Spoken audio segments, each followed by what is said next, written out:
Hi, welcome to Kavi's Recipe. Subscribe, like and share this video.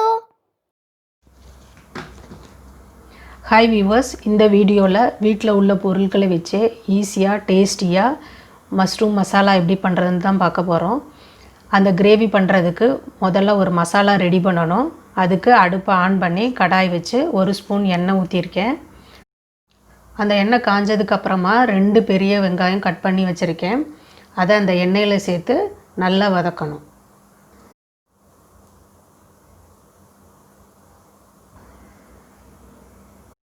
இந்த வெங்காயம் வதங்கினதுக்கப்புறமா 2 medium size தக்காளி cut பண்ணி வச்சுருக்கேன். அதையும் இது கூட சேர்த்து நல்லா வதக்கணும்.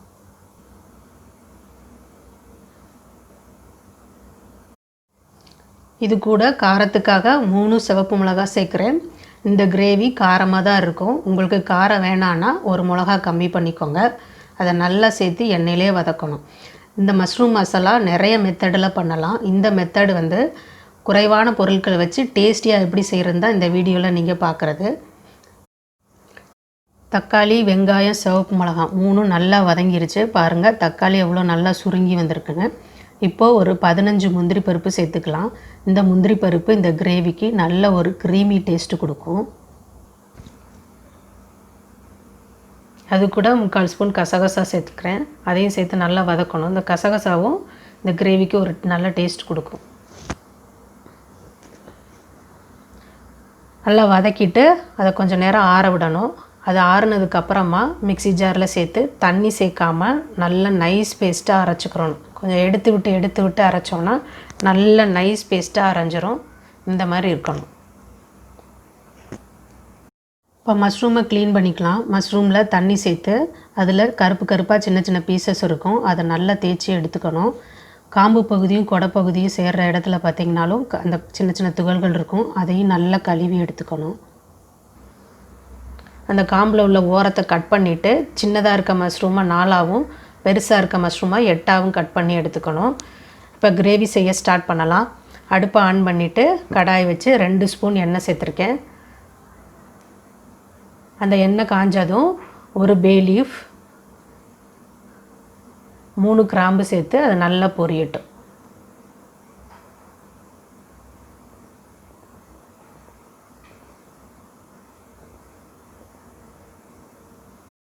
அது பொரிஞ்சதுக்கப்புறமா அரைச்சி வச்ச பேஸ்ட்டை சேர்த்து நல்லா வதக்கணும். இது ஏற்கனவே வதக்கி தான் அரைச்சிருக்கோம். இப்படி 2 தடவை வதக்குறதுனால அது சீக்கிரம் கெட்டு போகாது. அடிக்கிற வெயிலுக்கு எல்லா உணவுகளுமே கெட்டு போயிடுது. இப்படியே செய்கிறதுனால அது சீக்கிரம் கெட்டு போகாது. இதை நல்லா கொஞ்சம் எண்ணெயிலே நல்லா வதக்கிக்கணும். இது கூட 3/4 ஸ்பூன் மஞ்சள் தூள் சேர்த்து நல்லா வதக்கணும். ஒவ்வொரு பொருள் சேர்த்ததுக்கப்புறமும் அதை நல்லா வதங்கினதுக்கப்புறம் அடுத்த பொருள் போடணும். ஒவ்வொரு பொருள் வேகிறதுக்கு தனித்தனி நேரம் எடுத்துக்கும். வீடியோவில் அடுத்தடுத்து போடுற மாதிரி இருக்கும். ஆனால் அது கொஞ்சம் வதக்கிட்டு தான் அடுத்த பொருள் போடணும். இப்போ 1 ஸ்பூன் இஞ்சி பூண்டு பேஸ்ட்டு சேர்த்துக்கலாம். இஞ்சியும் பூண்டும் ஈக்குவலாக எடுத்து அரைச்சி பேஸ்ட்டு இது. கிரேவி செய்கிறதுக்கு ஈக்குவல் ப்ரொப்போர்ஷனில் எடுத்த பேஸ்ட்டு இந்த இஞ்சி பூண்டு பேஸ்ட்டு நல்லாயிருக்கும். இது எண்ணெயிலே கொஞ்சம் நேரம் நல்லா வதங்கட்டும்.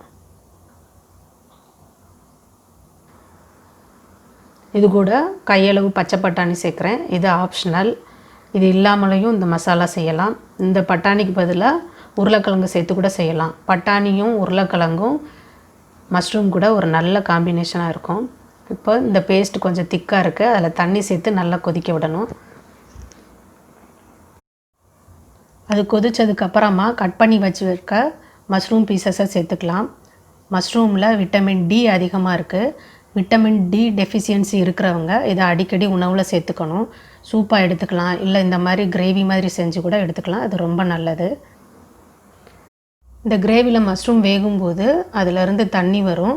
முந்திரி பருப்பு சேர்த்துருக்கிறதுனால இந்த கிரேவி திக்காகும். 2 சேர்ந்து இந்த கிரேவியை பேலன்ஸ்டாக வச்சுருக்கோம். அது போக உங்களுக்கு திக்னஸ் எவ்வளோ வேணுமோ அதுக்கேற்ற மாதிரி இந்த கிரேவியில் தண்ணி சேர்த்துக்கோங்க. இப்போ அது கூட உப்பு சேர்த்து நல்லா அந்த மஷ்ரூமை வேக விடணும்.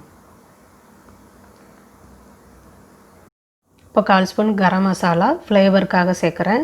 இது ஃப்ளேவருக்காக மட்டும்தான். அது ரொம்ப வாசனையாக இருக்கும். இப்போ மஷ்ரூம் நல்லா வேகுது. இந்த மெத்தடில் செய்கிறத பார்த்தீங்கன்னா ரொம்ப ஜூஸியாக சாஃப்டாக இருக்கும்.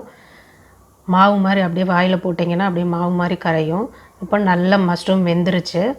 இப்போ கிரேவி நல்லா கொதிச்சு இந்த அளவு திக்னஸில் இருக்குது. இது கூட நறுக்கி வச்ச கொத்தமல்லி தலையை தூவிக்கலாம். பாருங்கள் எவ்வளோ கலர்ஃபுல்லாக இருக்கும். இது சப்பாத்தி, பிரியாணி, புலாவுக்கு ரொம்ப எக்ஸலண்ட் காம்பினேஷனாக இருக்கும். இப்போ குறைஞ்ச பொருட்களை வச்சு டேஸ்டியான கலர்ஃபுல்லான மஷ்ரூம் மசாலா ரெடி பண்ணிட்டோம். நீங்களும் ட்ரை பண்ணி பாருங்கள். Thanks for watching.